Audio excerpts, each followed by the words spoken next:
Selamat sore anak-anak, apakah semuanya udah siap belajar hari ini? Siap, Bu. Sebelum kita memulai pelajaran kita, mari kita panggil lima dulu. Om Swastiastu. Baiklah, kemarin kita udah belajar tata susila ya, tapi sebelum kita mulai pelajaran kita absen dulu ya. Saya absen ya. Yang pertama Kesawa, yang kedua Yoga, Hadir. Made, hadir Bu. Swastini, hadir Bu. Koma, Hadir. Ganendra, Hadir, Bu. siapa yang absen hari ini ya? Bagus, Bu. Oh, Sama baik. Santi, Bu. Baik, terima kasih. Baik, kemarin kita udah belajar mengenai tata susila ya. Apakah ada yang masih ingat mengenai tata susila? Kalau tidak, saya akan jelaskan kembali ya. Tata susila adalah mata pelajaran yang kita pelajari semester ini. Arti dari tata susila itu adalah nilai-nilai susila atau kebaikan yang ada dalam agama Hindu. Jadi yang akan kita pelajari selama semester ini adalah nilai-nilai kebaikan yang ada dalam agama Hindu. Nah, untuk pertemuan ke-6 dan ke-7 ini kita akan ngebahas mengenai triguna. Jadi triguna itu nanti kita yang pertama inginnya kalian semua bisa memahami mengenai konsep apa itu triguna, kemudian mengelompokkan masing-masing bagian-bagian dari triguna tersebut. Jadi hari ini kita akan membahas mengenai triguna. Ada yang pernah mendengar triguna? Belum. Jadi triguna itu adalah 3 sifat dalam diri manusia. Nah, 3 sifat dalam diri manusia ini terdiri dari 3, Satwam, Rajas, dan Tamas. Ada yang pernah mendengar Satwam, Rajas, dan Tamas? Ya, jadi kita akan mulai dari Satwam dulu ya. Satyam itu adalah sifat tenang, bijaksana. Kemudian sifat Rajas itu biasanya aktif dan ambisius. Kemudian sifat Tamas ada rasa malas dan rasa lamban dalam melakukan kegiatan. Nah, kalau untuk sifat Satwam biasanya orangnya stabil, tidak emosian, tenang dalam menghadapi segala sesuatu. Kalau untuk sifat Satwam biasanya orangnya stabil, tidak emosian, tenang dalam menghadapi segala sesuatu. Jadi kalau misalnya ada masalah, pikirannya tenang. Nah, kalau sifat Rajas, segala sesuatu inginnya serba tergesa-gesa. Tapi kalau sifat Tamas, segala sesuatu tidak ingin dilakukan misalnya, atau malas melakukan sesuatu, bisa jadi seperti itu. Nah, ketiga sifat ini tidak bertentangan ya. Jadi tidak ada yang satu lebih baik dari yang lainnya. Ketiga sifat ini kita perlukan dalam melaksanakan kehidupan sehari-hari. Misalnya kalau sifat Satyam dibutuhkan misalnya kalau ada masalah, kita butuh sikap yang tenang untuk merasionalisasikan, melogikakan kembali supaya dapat menyelesaikan masalah, maka kita menggunakan sifat Satyam. Nah, kalau kita butuh berkegiatan, misalnya melakukan hal-hal yang butuh energi yang cepat atau bergerak yang cepat, maka kita membutuhkan energi atau sifat Rajas. Sedangkan kalau Tamas, kita membutuhkannya pada saat kita sedang istirahat. Oke. Ada beberapa pendapat mengenai triguna ini yang beredar. Nah, saya ingin meluruskan. Yang pertama, pendapat bahwa Satwam lebih baik dari yang lain, lebih baik dari Rajas dan Tamas. Nah, kemudian pendapat yang kedua adalah Rajas dan Tamas adalah sifat-sifat yang buruk dan jelek. Nah, ketiga sifat ini sama seperti pisau di dapur, bisa dipergunakan yang tidak baik, bisa dipergunakan yang baik, tergantung dari diri sendiri. Nah, jadi alangkah lebih baik jika Satwam mendominasi dengan Rajas sebagai penggeraknya dan Tamas sebagai pengarahnya. Misalnya, ketika kita melakukan sesuatu dengan pikiran yang tenang, bekerja sama dengan rajas supaya dapat bergerak lebih cepat, mengerjakannya lebih cepat, tetapi tidak lupa untuk mengetahui keterbatasan badan sendiri sehingga kita bisa beristirahat. Nah, kemudian alangkah baiknya jika ketiga sifat ini saling bekerja sama. Nah, apa yang terjadi kita bisa beristirahat. Nah, kemudian alangkah baiknya jika ketiga sifat ini saling bekerja sama. Nah, apa yang terjadi jika salah satu saja yang mendominasi? Nah, yang pertama, jika sifat yang saja yang mendominasi, maka akan menjadi orang yang bijaksana, berpikiran tenang, lurus hati, sifat kasih sayang, lemah lembut, dan tutur katanya sopan dan menarik. Nah, jika rajas atau raja yang berkuasa, maka akan menjadi tangkas, rajin, dan penuh usaha. Namun di sisi lain, ada sifat-sifat yang juga tidak baik. Misalnya sifat congkak dan sifat iri.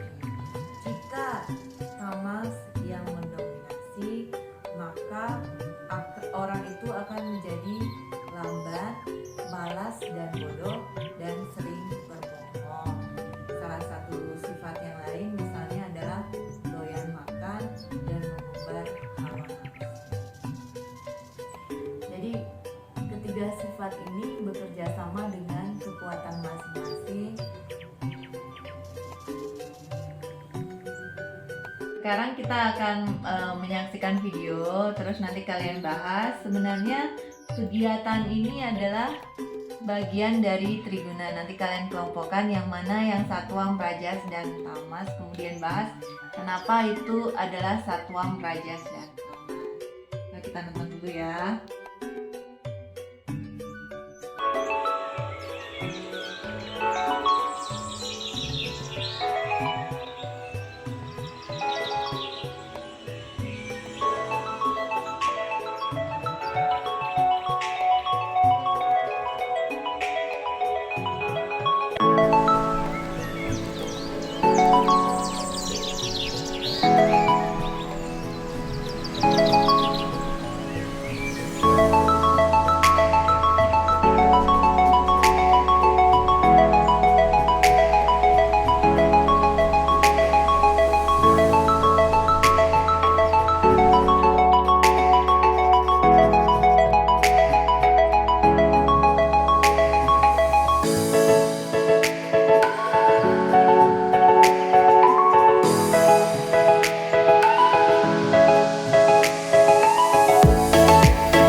Baiklah, apakah diskusinya sudah selesai? Sudah.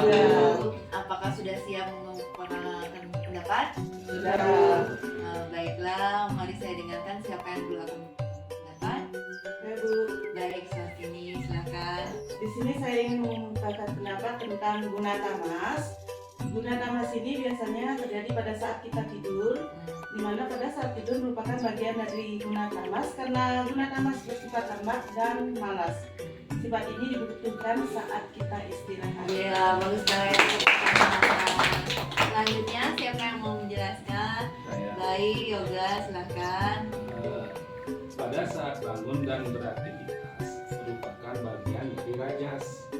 Karena rajas bersifat energi, sifat ini dibutuhkan saat kita sedang beraktivitas. Baik, selanjutnya siapa yang mau menjelaskan? Saya Bu, Silakan, Madimuni. pada saat kita bermeditasi, sifat satuam bekerja, sifat sabdam bersifat tenang, dibutuhkan saat kita bermeditasi agar lebih tenang. Baik, Baik anak-anak, untuk minggu depan kita masih akan tetap membahas mengenai triguna.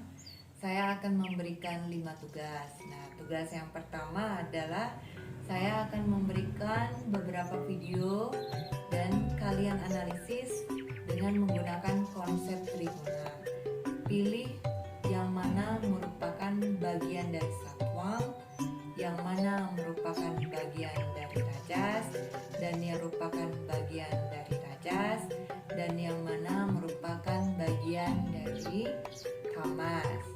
Nah, untuk tugas yang kedua, saya ingin kalian membaca buku Bhagavad Gita, terutama Bhagavad Gita bab ke-14, dan cari referensi mengenai triguna.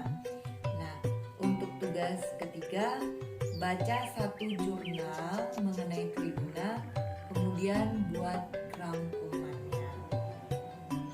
Untuk tugas keempat, cari contoh-contoh mengenai triguna dan implementasinya dalam kehidupan sehari-hari. Nah, untuk tugas yang kelima, buat satu halaman dengan format Word dengan besar huruf 12 pakai Times New Roman tentang triguna dan apa yang bisa digunakan dalam konsep triguna ini dalam kehidupan kalian sehari-hari sebagai mahasiswa. Nah, itu saja tugas dari saya. Saya harap tugas ini dikumpulkan sebelum kita akan belajar tata susila minggu depan. Nah, ini tugas boleh dikumpulkan lebih cepat. Dan saya harap kalian tidak ragu-ragu ketika misalnya nanti ada pertanyaan-pertanyaan mengenai tugas, silakan langsung WA ke saya atau hubungi saya di kantor. baiklah anak-anak, kita sudah berada di akhir pelajaran kita. Sebelum kita menyelesaikan pelajaran kita akan menyimpulkan pelajaran hari ini. Nah, saya akan bertanya sejauh mana pengetahuan kalian mengenai triguna. Baiklah, yang tahu mengenai triguna, apa yang dimaksud dengan triguna? Silakan angkat tangan. Silakan. Triguna adalah 3 sifat dalam diri manusia yang terdiri dari satwam, rajas, dan tamas. Baik Yang sekali. pertama satwam yaitu sifat tenang, dan yang kedua ada rajas yaitu sifat energik, dan yang ketiga ada sifat tamas yaitu sifat pasif. Baiklah, terima kasih banyak. Kalau begitu kita akhiri pelajaran kita hari ini dengan Parama Santi. Om Santi Santi Santi Om. Om Santi Santi Santi Om. Terima kasih semuanya telah datang di pelajaran hari ini.